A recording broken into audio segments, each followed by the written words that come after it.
Les événements du matin de Pâques sont diversement rapportés par les 4 évangélistes.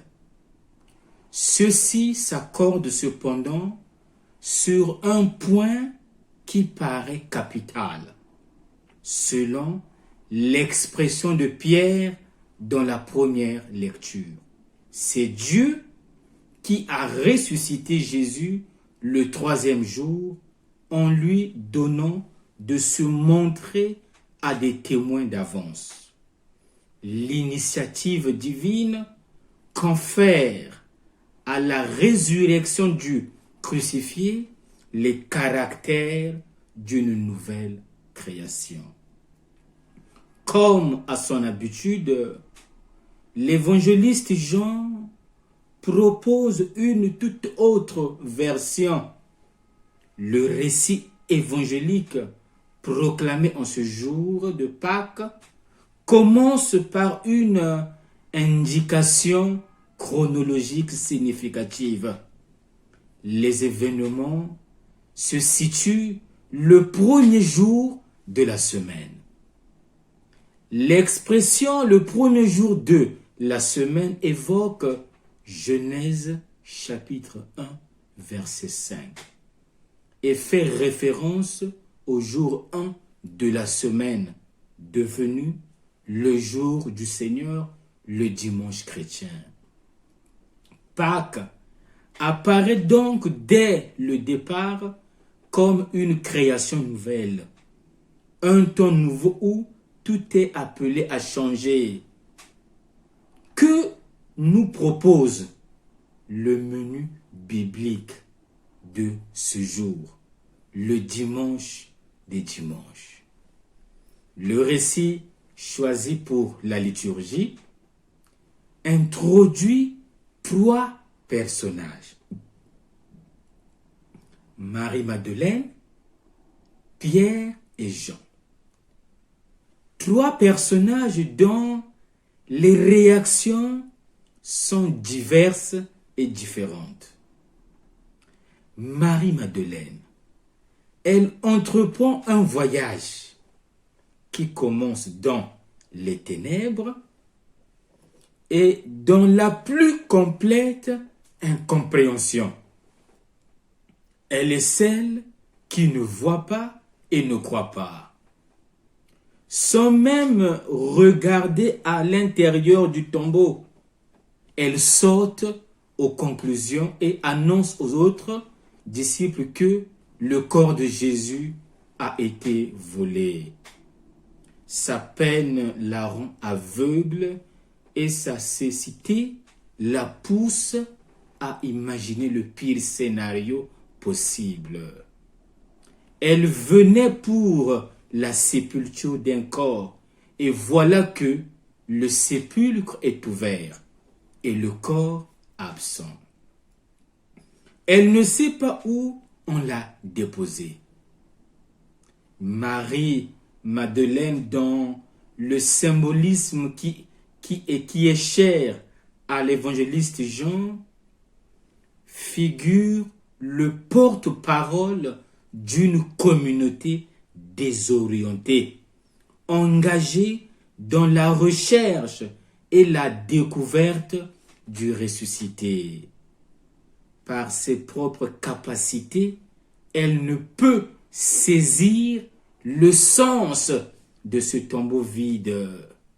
Son savoir devra laisser place à une connaissance, à une rencontre qui implique également d'autres disciples, ici Simon-Pierre et le disciple que Jésus aimait. La découverte du tombeau vide fait courir tout le monde.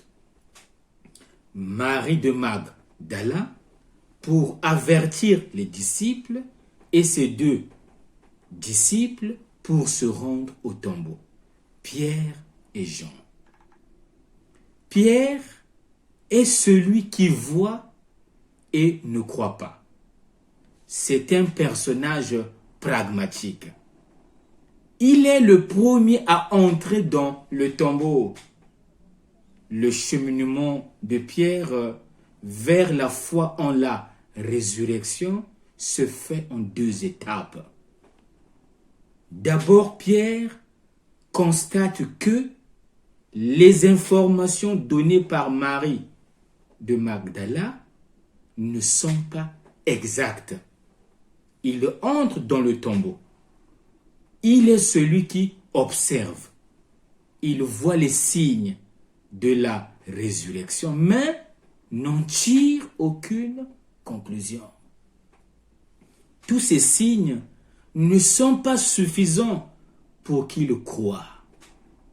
Ensuite, Pierre reconnaît qu'il ne comprend pas ce qui a pu se passer, mais l'observation raisonnée de Simon-Pierre ne permet nullement d'accéder à la foi en la résurrection.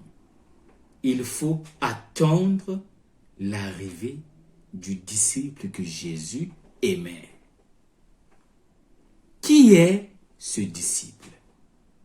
Comme très souvent dans les récits du 4e évangile, Jean est placé aux côtés de Pierre pour faire contraste avec lui. L'itinéraire de Jean vers la foi en la résurrection diverge de celui de Pierre. Jean est celui qui précède Pierre au tombeau.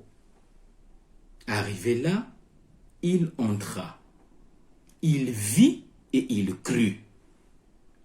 Est-ce que les doutes et les hésitations font-elles aussi partie de notre expérience de foi authentique?